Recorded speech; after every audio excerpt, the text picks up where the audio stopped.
अहिलेसम्म हामी नयाँ समिति गठन भइरहेको 6 महिना जस्तो भइसक्यो। अहिलेसम्म हामीले गरिरहेको कार्यहरू के कसरी बढिरहेछ, कार्य समितिले गरेको कामहरू म थोरै जानकारी गराउन चाहन्छु। यहाँ उपस्थिति पनि हाम्रो निकै राम्रै छ। सबै सम्पूर्ण उपभोक्तालाई धेरै धेरै धन्यवाद पनि दिन चाहन्छु।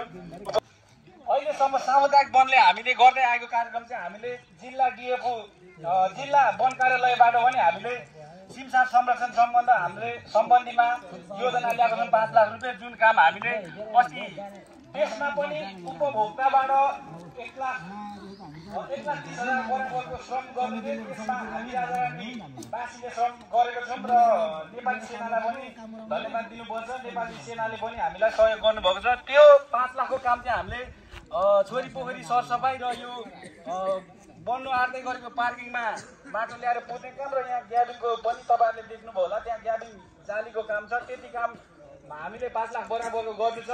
र दोस्रो कुरा, आज हामी धेरैलाई थाहा नहुन पनि सक्छ, आज क्लिनिङ पनि हो यो, त्यो पनि जिल्ला वन कार्यालयबाट डिएफओसँग हामीले कुरा गरेर 3 हेक्टर बराबरको लागि हामी प्राकृतिक पुनरुत्पादन भनेको र जुन यो झाडीहरूलाई गोडमेल गर्ने काम नलाग्ने झार फाडेर त्यहाँको बिरुवालाई पुनः उत्पादन गर्नुको लागि हामीले 3 लाख रुपियाँ योजना पारेको छौँ। त्यसमा पनि हामीले 1 लाख बराबरको श्रमदान गर्नुपर्ने छ।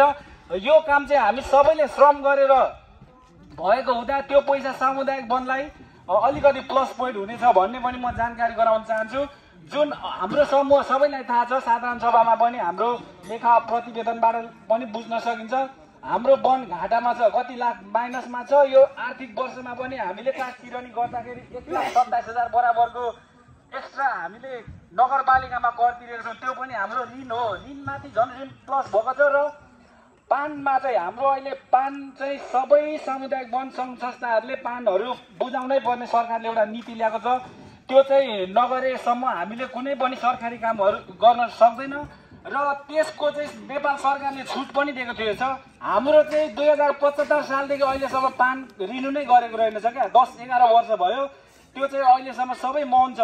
त्यसको चाहिँ फाइन चाहिँ तिर्नु पर्दाखेरि हामीले 1-1.5 लाख तिर्नुपर्ने रहेछ। त्यसको छुट गरेर पनि हामीले 50-60 हजार रुपियाँ अस्ति तिरेको छौँ, त्यो पनि माइनसमा गयो।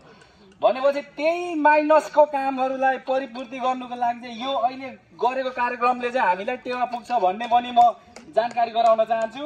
र सबैको हुनु त साधारण सभामा आउँछ, अहिले काम हामीले गर्दै गरेको कामहरूको हामीले सुनाएको हो। र नगरपालिकालाई पनि धन्यवाद दिनुपर्छ।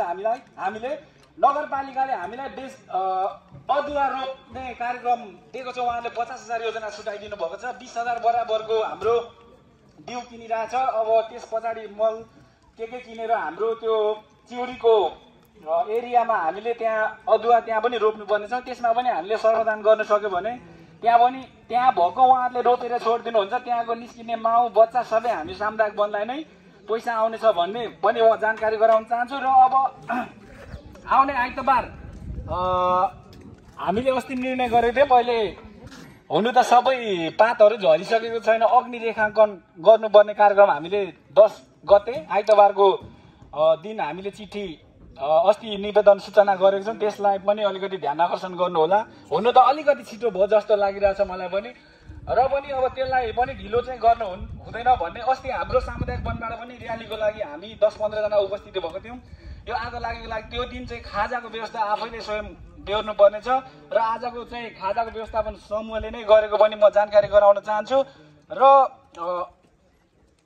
हामीले अबदेखि सर्वदान गर्दाखेरि तपाईँहरूले के कुरामा एउटा ढुक्क हुनुहोस् भन्दाखेरि हामीले सर्वदान नआउने मान्छेको डाटा टिपिरहेको छौँ। त्यसको नवीकरण गर्दाखेरि सबै पैसा असुलेर मात्रै नवीकरण हुन्छ।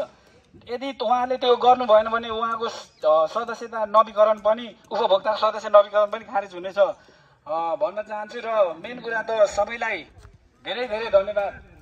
यत्रो उपभोक्ता समूहको लगभग 95% भन्दा बढी उपस्थित हुनुभएको छ। कति 5% चाहिँ अब समस्या आफ्नो घरेसी कामले भएर पनि आउन सक्नु भएको छैन। अब जानी नआउने त सायद कोही पनि छैन होला भन्दै। र अघि हामीसँग काम गर्ने एउटा भाइको चाहिँ हात फुस्केको थियो। अघि यहाँ हाम्रो मेडिकल टोलीले पनि तान्नु सकिएन, लेटाङमा पनि तान्नु सकिएन छ।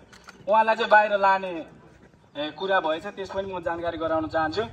भन्दै यस राजारानी पर्यटन क्षेत्र हाम्रो यो सिमसार क्षेत्रलाई चाहिँ हामीले रामसार बनाउनुको लागि पनि प्रोसेस चालिरहेको छ। मेयर साहबले यो कुरा पनि अगाडि बढाउनु भएको रहेछ। डिएफओ साहबले मलाई भन्नुभएको थियो रामसार क्षेत्र भनेको के हो भन्ने पनि तपाईँहरूलाई म थोरै जानकारी गराउन चाहन्छु। रामसार भनेको एउटा विदेशी स्तरमा एउटा सूचीकृत भएको सिमसारलाई चाहिँ रामसार भन्दो रहेछ, जो नेपालमा 10 वटा मात्रै रामसार रहेछ।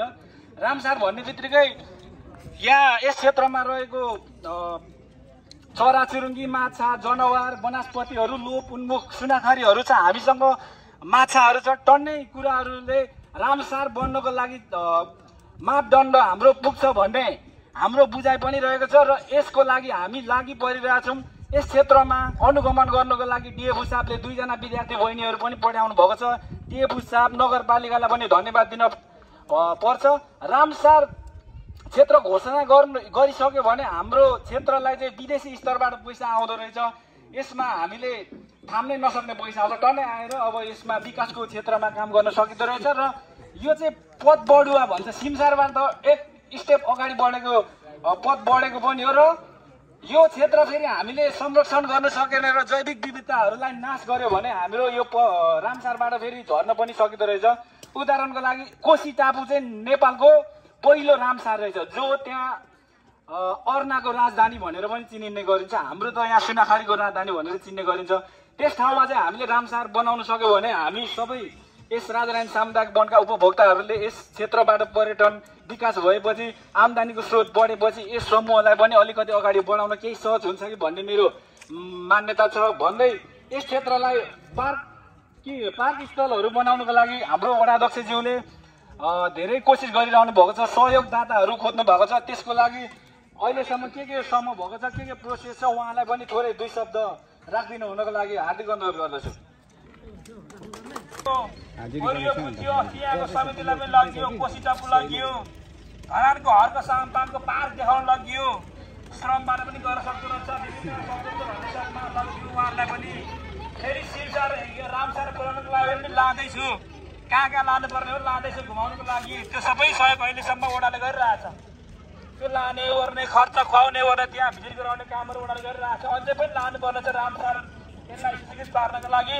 कहाँ लाँदाखेरि चाहिँ पार सकिन्छ त्यहाँ लाँदैछु। अर्को तपाईँ हामी सबैले सहयोग गर्दाखेरि सबै बन्दो रहेछ। आज पनि हेरौँ सबैजना बेला बेला यत्रो काम गर्छ, त्यो सम्भव थिएन नि त। एकता सबभन्दा ठुलो कुरो भन्ने कुरा तपाईँहरूलाई राख्न चाहन्छु। र अहिलेसम्म यो हामी देखेको यो ठाउँमा र यही एरियामा पनि कम्ती पनि तपाईँहरू जानु भएको होला धरानको पार्कमा, श्रम पार्कमा त्यस्तै खालको संरचना यहाँ बनाउन सक्दो रहेछ हामीले पनि। त्यो पनि हामीले हेऱ्यौँ।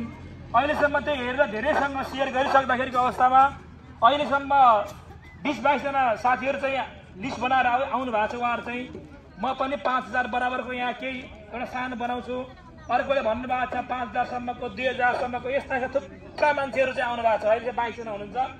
उहाँहरूले भन्दै हुन्छ हामीलाई साइट चाहियो, एक ठाउँमा हामीलाई साइट चाहियो, त्यो साइटमा हामी त्यो ठाउँमा रहेर हामी काम गर्छौँ भन्नुभएको छ। त्यसैले अब सामुदायिक वनका अग्रजीहरू यहाँ त्यसकोमा हुनुहुन्छ, दिल्लीमा बाबा हुनुहुन्छ, आनन्द सरहरू हुनुहुन्छ, अग्रजीहरू हुनुहुन्छ, हंसदार हुनुहुन्छ। जति पनि यो भेगका अग्रजीहरूको एउटा भेलाको यहाँ अति आवश्यक छ। त्यो उहाँहरू सहितको यो सामुदायिक वनको अग्रजीहरू सबैजना बसेर त्यसपछि हामीले ठाउँ दिनुपर्ने भयो उहाँहरूलाई। कसैले यहाँ समस्या के आयो भन्दाखेरि बाबाको नाममा के बनाउने भन्नुहुन्छ, मन्दिरको छेउमा ठाउँ माग्नुहुन्छ, अर्कोले गएर माथि डाँडामा छेउमा ठाउँ माग्नुहुन्छ। त्यो बनायो भने त यो ठाउँ त पुरो हुँदो रहेछ। कम्ती एउटा ठाउँ दिने उहाँहरूलाई बगैँचा स्टाइलको, फुलबारी स्टाइलको, केही स्टाइलको हुनसक्छ।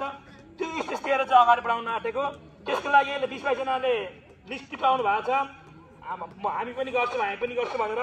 त्यसको लागि फेरि त्यो सल्लाह गर्नुपर्ने छ भन्दै यहाँ हामी राजधानी सामुदायिक वनका पनि अगुवाहरू हुनुहुन्छ, अग्रजहरू हुनुहुन्छ, केही त्यसमा पनि समावेश हुनुपर्छ भन्ने बुझाइ हो। मैले अघि सुजन भाइले भने जस्तै यहाँ तपाईँहरूलाई पनि भन्न आँटेको यो पैसा ल्याउने बेलामा पनि त्यही हो मेरो कन्सेप्ट थियो। अन्य बाहिर गर्ने कुराहरूमा वडाले सहयोग गर्नेछ, त्यसको लागि वनसँग पैसा छैन थाहा छ। तर कम्तीमा पनि यहाँ आएको पैसाहरूलाई केही श्रम गरेर बचाएर के राम्रो बिरुवाहरू पनि ल्याऊँ, अन्य थप सहयोगहरू पनि मागौँ भन्ने हिसाबले अगाडि बढ्न खोजिरहेको छु। र अघि नै यति भन्दै मैले यहाँहरूमा बिदा हुन चाहन्छु। हवस्, धन्यवाद। सबैजना आइदिनु भयो, खुसी लाग्यो। अब चाहिँ केही बन्द रहेछ।